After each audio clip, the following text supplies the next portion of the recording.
Hey, it is Velvet, and I am back, as promised, to make a video that will be probably pretty short about why friends first matters. I have always dreamed about friends first in relationships. Always. That's all I ever wanted. I wanted to bond with someone and have them become my best friend and fall in love with them and then get to spend our lives together as partners. I've always wanted that, and I've always found that to be indescribably beautiful and indescribably so deeply human and just transcendent of human beauty to be able to form a bond like that with someone and evolve your lives together like that. I never really understood though how much it matters. That's all I used to believe in, and that's all I would not just date someone that I just met. I would turn people away because I didn't know them. But over time, when I kept doing that, and I would still be hurt so badly and betrayed by people that felt like either friends or best friends, I gave up on that because I thought I must be wrong. You know, I thought because things had gone so horribly wrong before that it meant that my notion was incorrect. But the notion of that notion being incorrect is incorrect. Friends first is all about scoping people out. And of course it's about making bonds too. Like you're gonna want to make a bond with someone that if you're like, dang, I want to bond with them, I want to get to know them, and I'm interested in them, and they pique my attention. Of course you're gonna want to make that bond with someone naturally. That's like that's a given. But the more hidden importance of it that people just don't talk about is to keep yourself safe and to get to know people first and really pay attention to how they act, what they say, actions and behaviors, like I always say. And I, again, did not take my own advice last time, and it was very confusing because there were actions that were like, oh, these actions are supportive and caring, and then they would be shut down.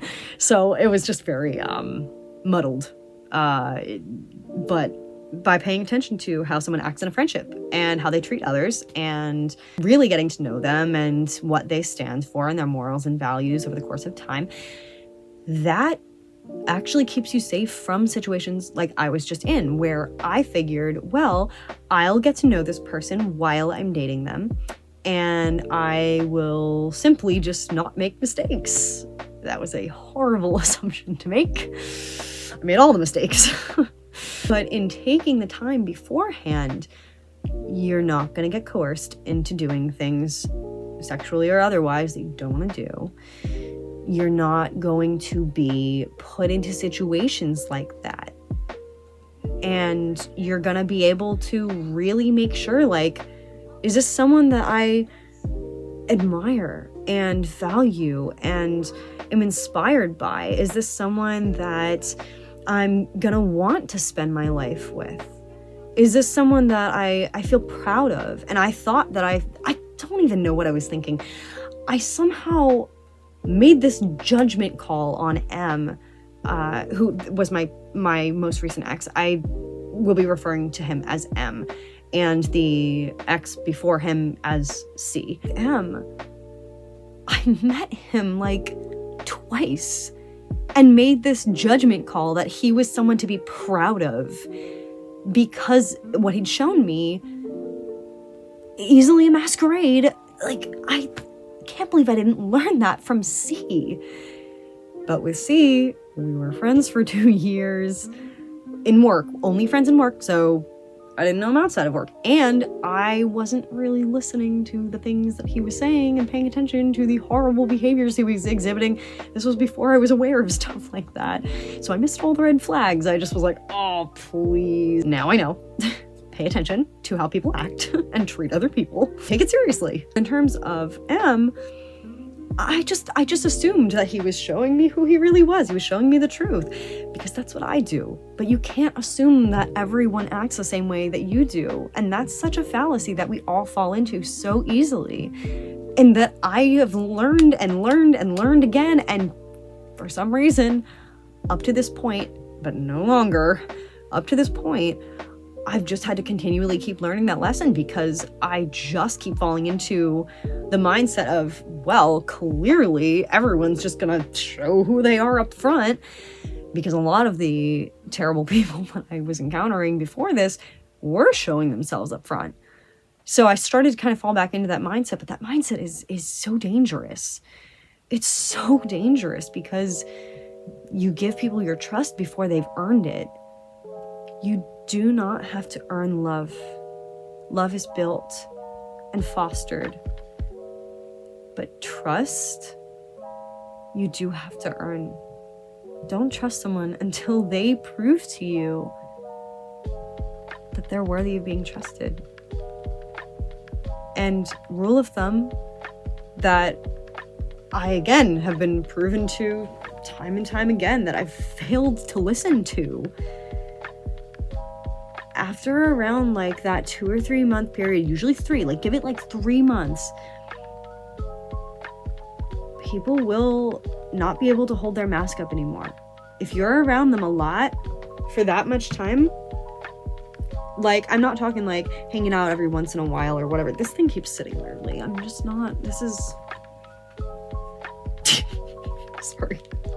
If you hang out with someone like occasionally, the mask is not going to slip, because that's so easy to put up for a couple hours. But if you hang around with someone a lot for like 3 months, their mask will slip. They'll show you who they really are. But usually, like, because it gets exhausting if they're being fake.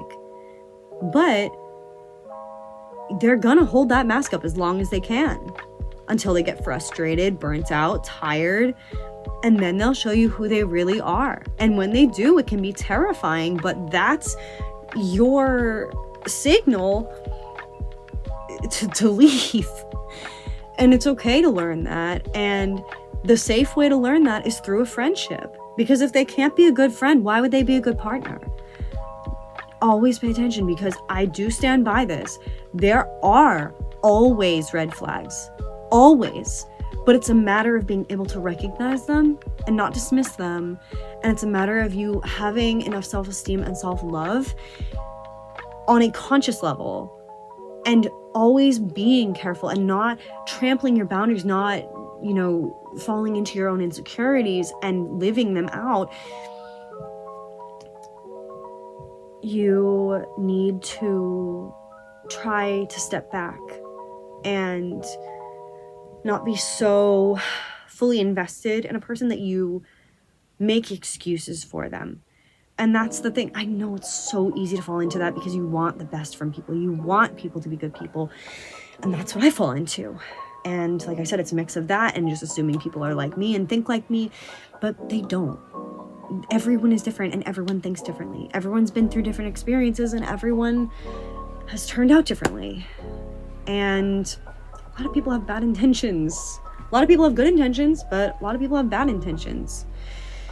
And if you make excuses for people instead of just taking things as they are, like if you are interested in someone and they're showing you immediately that the first and only thing on their mind is sex, that's all they're after. And that's enough proof for you. You don't need any more proof than that. So take that as it is. That's why friendship first is important. Other than just the beautiful reasons, it's also to keep you safe. And I hope that this helps it click for you, because it just didn't click for me for a long time until after this. So I hope that this helps protect you, and I hope that it helps you to understand. Keep yourself safe, be gentle with yourself, love yourself, build it up, do positive affirmations of self-love every single day, morning and night, or just morning or just night. Know your self-worth. Stay safe, please. Don't rush into things. take the advice that I gave in my True Love Does Exist video, because that's all the advice I ignored, and I ended up in another abusive relationship because I had a relapse and I ignored my own advice because I wasn't trying to, but because I was having a relapse, I wasn't thinking at all. Keep yourself safe, have hope, know that there are wonderful people out there. I have living proof. The guy that I talked about in my last video that was inevitably the one to get me out of my abusive situation, because of him describing what a loving partner sounds like, and my friends who are extremely loving people and are wonderful partners. I have living proof. There are wonderful people out there, but you need to go in with the mindset that you matter and that you deserve these wonderful people and that you deserve love and that you are worthy, that you matter. Stay safe. I love you guys. Thank you for everything. Let's keep building this and supporting each other. We've got this, okay? See you next time. Thanks for sticking around.